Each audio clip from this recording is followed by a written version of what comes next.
Revisiting the streets of San Francisco today reveals a work that is far more introspective and unsettling than its procedural surface suggests, and interpreting it as the cannibals unlocks a thematic richness that feels startlingly modern, because the series is fundamentally about how cities survive by feeding on contradiction, labor, morality, and human vulnerability. From the very first establishing shots, the city is framed not as a backdrop but as an organism, breathing through traffic, observing through windows, and absorbing lives through routine, and this framing transforms every investigation into an autopsy of something already dead or dying. Unlike many crime dramas that portray criminals as external threats, this series repeatedly emphasizes internal decay, crimes born from pressures that the city itself creates, and this self-consumption is the essence of cannibalism, a system feeding on its own components to sustain momentum. Stone's investigative style is methodical, almost gentle,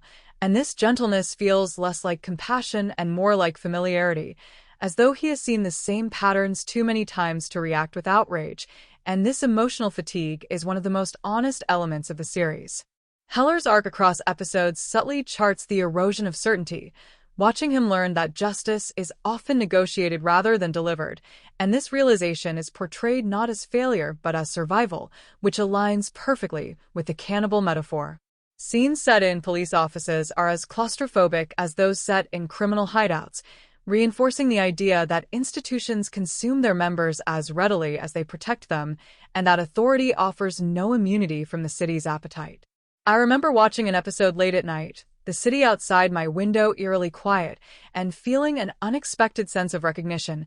realizing that the show was not about crime but about endurance, about learning how to exist within systems that demand constant compromise, and this realization made the metaphor of the cannibals feel personal rather than theoretical. The series' visual language supports this reading through its muted color palette, natural lighting, and restrained editing, all of which ground the narrative in a realism that makes metaphor feel like observation rather than invention. Compared to later, more stylized depictions of urban decay, the streets of San Francisco feels almost documentary in its patience, and this patience allows cannibalism to reveal itself gradually, through repetition rather than shock. The show also resists the temptation to vilify the city outright, instead portraying it as indifferent, a system without malice yet capable of immense harm, and this neutrality is what makes the metaphor so powerful, because it suggests that cannibalism does not require cruelty, only momentum and neglect.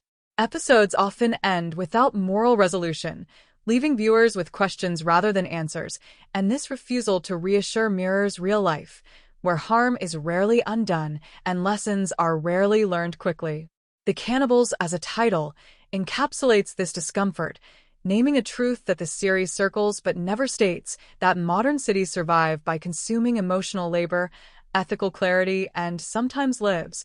all while presenting themselves as spaces of opportunity. In this sense, the series feels prophetic, anticipating later conversations about systemic harm and institutional responsibility without the vocabulary that would later emerge. Watching it now is both sobering and clarifying, because it reveals that these patterns are not new, only renamed, and that the struggle to resist being consumed is as old as the streets themselves. The streets of San Francisco endures because it understands that the most frightening monsters are not those who break the rules, but those who enforce them while quietly feeding on the very people they are meant to protect. And by presenting this truth without spectacle or sermon, the series invites viewers into a deeper reflection about what it means to live, work, and survive within a city that is always hungry.